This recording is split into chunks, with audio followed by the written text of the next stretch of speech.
India में जो भी बड़े बड़े फ्रॉड हो रहे हैं उनमें एक चीज कॉमन है और वो ये कि ज्यादातर फ्रॉडस्टर फ्रॉड करने के बाद लंदन भाग जाते हैं। हमने नीरव मोदी का फ्रॉड देखा जिसमें नीरव मोदी ने पंजाब नेशनल बैंक के साथ 14,000 करोड़ का फ्रॉड किया और ये फ्रॉड सामने आने से पहले ही वो लंदन भाग गया। विजय माल्या पर भी बैंक का काफी सारा डेट था जिसके चलते काफी सारे पैसे विजय माल्या को बैंक को रिटर्न करने थे, पर इसी बीच वो भी लंदन भाग गया। उसके बाद ललित मोदी भी था जिसने आईपीएल फ्रॉड किया और उसके खिलाफ सारे चार्जेस बाहर आने से पहले ही वो भी लंदन भाग गया। सिर्फ यही नहीं, इंडिया के बहुत सारे फ्रॉडस्टर्स और क्रिमिनल्स लंदन भाग गए हैं। और सिर्फ इंडिया ही नहीं, दूसरे कंट्रीज के लोग भी स्कैम करके लंदन ही भाग जाते हैं। पाकिस्तान के former prime minister Nawaz Sharif भी बाद में लंदन ही भाग गए। तो इन सब के चलते एक सवाल आता है कि लंदन ही क्यों। तो आज हम इसी वीडियो में इसके बारे में डिटेल में बात करेंगे। नमस्कार, मैं स्टॉक बोर्ड में आपका स्वागत करता हूं।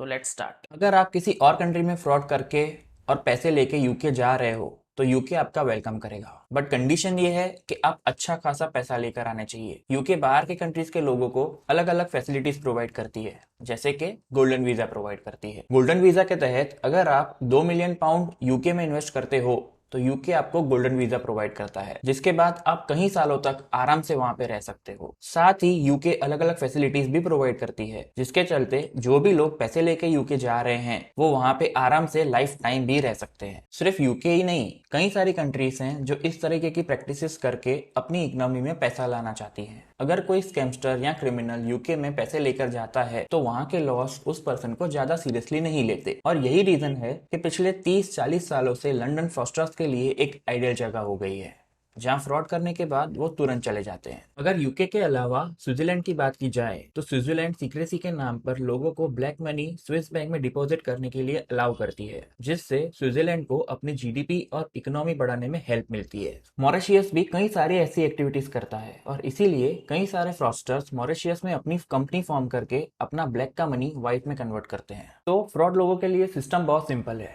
अगर उसके पास ब्लैक मनी है तो वो स्विस बैंक में डिपॉजिट करना है, और अगर ब्लैक मनी का व्हाइट में कन्वर्ट करना है तो मॉरिशियस में कंपनी फॉर्म करनी है और फिर कंपनी के जरिए इंडिया में इन्वेस्ट करना है, जिससे उसका ब्लैक मनी व्हाइट में कन्वर्ट हो जाएगा। और अगर फ्रॉड करके भागना है तो फिर लंदन जाना है। पिछले कई सालों में इंडियन गवर्नमेंट ने यूके से रिक्वेस्ट की थी कि वो इन 131 लोगों को इंडिया के हवाले कर दे। उन 131 लोगों में अलग अलग क्रिमिनल और फ्रॉडस्टर्स हैं जिन्होंने मर्डर किए हैं, फ्रॉड किया है या फिर उनके खिलाफ मनी लॉन्ड्रिंग के केसेस हैं।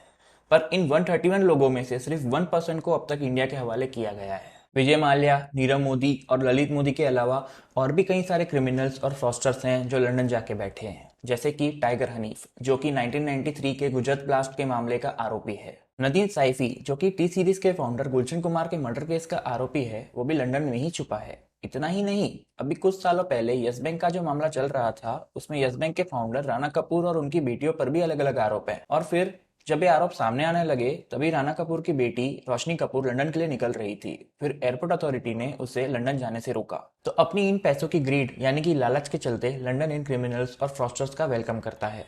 और साथ ही जब इंडिया उनके पास उन फ्रॉडस्टर्स और क्रिमिनल्स को अपने हवाले करने की बात करती है तो यूके गवर्नमेंट कुछ भी एक्सक्यूजेस बताकर उस चीज को ना कह देती है। यूके कहती है कि वो European convention on human right के सिग्नेटरी हैं, जिसके चलते यूके गवर्नमेंट कहती है कि अगर ब्रिटिश कोर्ट को लगता है कि किसी पर्सन को टॉर्चर किया जा सकता है या फिर उसे डेथ पेनल्टी हो सकती है या फिर पॉलिटिकल रीजन की वजह से कोई कंट्री उन्हें मांग रही है तो फिर ब्रिटिश कोर्ट उन लोगों को उस रिस्पेक्टिव कंट्री के हवाले नहीं करते हैं। बट एक्चुअल में जब रियलिटी की बात सामने आती है तो ऐसा पता चलता है कि यूके बस इन क्रिमिनल्स और फ्रॉडस्टर्स को बचाने के लिए European convention on human right का बहाना बना रही है। अगर इंडिया के मामलों की बात करें तो जो भी फ्रॉडस्टर्स लंदन भाग गए हैं उन पे ना तो कोई टॉर्चर की बात थी, ना उन पे कोई डेथ पेनल्टी हुई है, क्योंकि अभी ज्यादातर केसेस में तो इंक्वायरी ही बाकी है और इंक्वायरी के लिए इंडिया को वो लोग चाहिए। बट आप जब ब्रिटिश कोर्ट और यूके गवर्नमेंट के एक्सक्यूजेस देखोगे तो आपको ये बात साफ पता चल जाएगी। विजय माल्या का जो एक्स्ट्राडिशन प्रोसेस है यानी कि इंडिया के हवाले करने का जो प्रोसेस है वो इसलिए नहीं हो रहा क्योंकि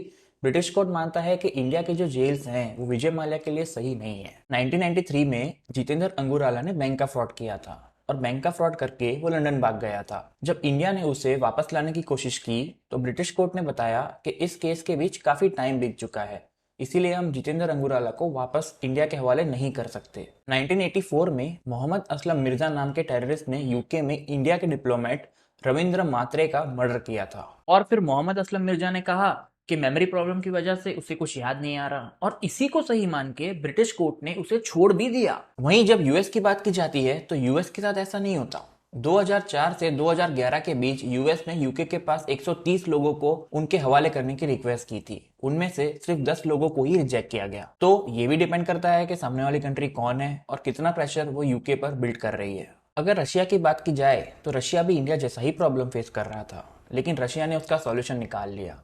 शुरुआत में रशिया में भी ऐसा ही होता था कि लोग फ्रॉड करके यूके चले जाते थे, और फिर रशिया जब यूके से रिक्वेस्ट करती थी तो यूके उसे रिजेक्ट कर देता था। 2003 में रशिया के 2 बिजनेसमैन फ्रॉड करके यूके चले गए। पहले तो रशिया ने यूके से रिक्वेस्ट की कि उन लोगों को रशिया के हवाले कर दें, लेकिन उस रिक्वेस्ट को यूके ने रिजेक्ट कर दिया, जिसके कुछ दिन बाद वो दोनों बिजनेसमैन लंदन में अपने घर में डेड पाए गए, और उसके बाद रशिया से जो फ्रॉड करके यूके जाने का मामला था वो रुक गया। वहीं इंडिया की बात की जाए तो ना ही इन फ्रॉडस्टर्स पर कोई एक्शन ली जाती है और ना ही यूके पर कोई स्पेशल प्रेशर बिल्ड किया जाता है, और इसीलिए इंडिया से भागे हुए कई सारे फ्रॉडस्टर्स और क्रिमिनल्स वहां आराम से रह रहे हैं। विजय माल्या ने तो वहां 11.5 मिलियन पाउंड का बंगलो भी लिया है। तो जो भी फ्रॉडस्टर लंदन भाग गए हैं उन्होंने बहुत बड़े बड़े फ्रॉड किए हैं।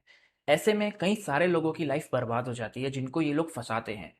कई सारे लोग तो सुसाइड भी कर लेते हैं। ऐसे में ज़रूरत है कि ऐसे लोगों को जल्द से जल्द सज़ा मिले, ताकि इस तरह की हरकत और लोग ना करें, क्योंकि अल्टीमेटली ये टैक्स पेयर्स का ही पैसा है। जैसे कि पीएनबी एक गवर्नमेंट बैंक है और नीरव मोदी ने बैंक को 14,000 करोड़ का चूना लगाया। बाद में पीएनबी को चलाने के लिए गवर्नमेंट को कई सारा पैसा पीएनबी में डालना पड़ा, और नीरव मोदी की वजह से जो भी लॉस पीएनबी को हुआ वो हमारा ही पैसा था। तो आशा करता हूँ आपको इस वीडियो में कुछ नई इन्फॉर्मेशन मिली होगी। वीडियो अच्छी लगी हो तो लाइक कर देना। धन्यवाद।